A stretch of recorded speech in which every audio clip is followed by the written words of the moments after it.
We are honored now to have with us William Shockley, the inventor of the junction transistor. He was head of the team at Bell Laboratories, which developed the first transistor, and for this, the three men were awarded the Nobel Prize in 1956. Dr. Shockley, I understand you spent your childhood in Palo Alto. How is it your family came here, and from whence did they come? Well, they came from England.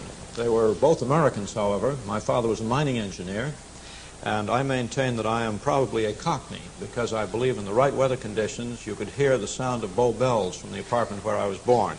But I arrived in Palo Alto when I was 3 years old, went to school here, including the Palo Alto Military Academy, which is still going, and then did my high school in Hollywood High School in Los Angeles. And then you went on to college? Yes, I went to Caltech for my undergraduate work and then to MIT for a PhD.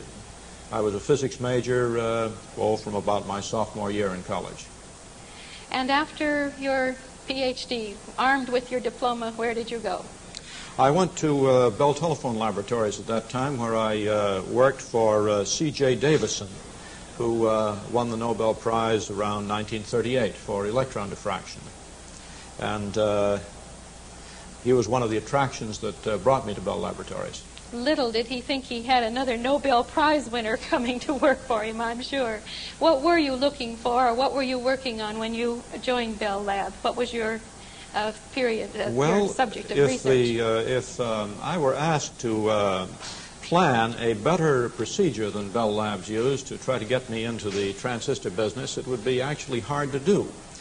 They took me away from Davison temporarily to begin with and had me work in the vacuum tube laboratory. And I was given a lecture by the then research director, Dr. Kelly, saying that he looked forward to the time when we would get all of the relays that make contacts in the telephone exchange out of the telephone exchange and replace them with something electronic so they'd have less trouble.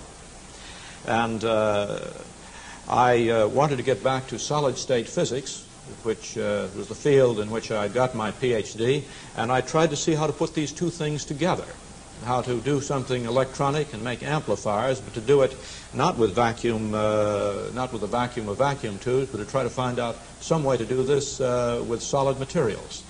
So you were looking for an amplifier? Yes, my first notebook entries, which are very important in a laboratory. When you think you've invented something, you write it down in your notebook and get someone to witness it.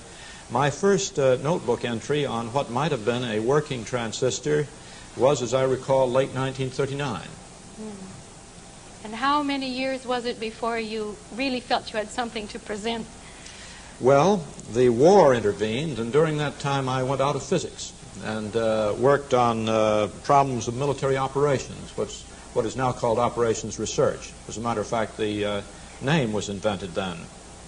And after that I came back. There was reorganization in Bell Laboratories, and I picked the objective of trying to see if we could make something which would do the same sort of job as a vacuum tube, but to do it with crystal detectors, the same sort of materials that have been used in the war to do the detection that goes along with the klystrons that we heard about earlier today. This seems like a reverting back to almost aboriginal electronics. We're taking the crystal detector. Tell me how you happen to go from there to your transistor. Could this have been an accidental discovery? Well, it could have been an accidental discovery, I believe. It didn't come that way. As a matter of fact, all of the theory that we needed to do transistors had been well developed before we really got one to work, and even after the point contact first worked, it was still some time before we saw the really simpler matter of the junction transistor. But it could have been an accident, I believe, because during the war, and in fact back to the 1910s, it was found that if you made a cat's whisker detector, which consists of putting a point contact on a crystal, let this book represent the crystal, this has rectifying electrical properties.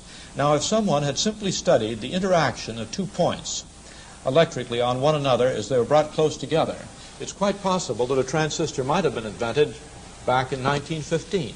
Could we have skipped the whole vacuum tube technology then? Well, I would be very reluctant to take a position on that because of the extremely competitive attitude between the vacuum and the solid-state electronics. I think they have been supplementary, and there are many things that can be done with vacuum tubes that the transistor can't do today, and this may remain. Of course, there's competition. People are hoping that somehow, by solid-state means, one will be able to make a flat television tube, for example, which now requires a long shot of an electron beam.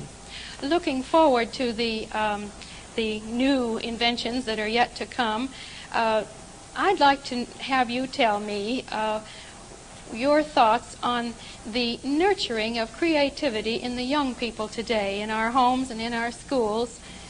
I know you've done some deep thinking on this. I'd like to know your thoughts on it.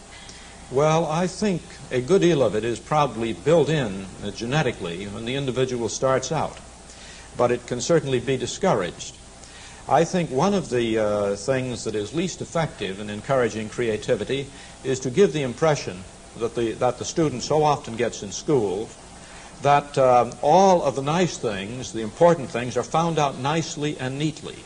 It has been my experience that everything, all of the more difficult inventions I've made, and I counted recently and I find I have some 85 issued patents, which makes me at least close to being in the major league on numbers. Most of these require many failures to accomplish. One must, it's my own experience that to do creative work, one must overextend oneself, one must count on falling on his face, on getting into difficulties. One must learn from these failures and not be stopped by them. But if one is taught that everything is neat and orderly, and one never gets into a mess when trying to do anything new, then he will be so conservative that I don't think he'll break new ground. I think the big contribution that can be made, maybe the biggest educational contribution that could be made to the creativity of people, is to persuade them that they shouldn't worry about making mistakes. This will be inevitable if they are going to really do anything new. Thank you very much, Dr. Shockley.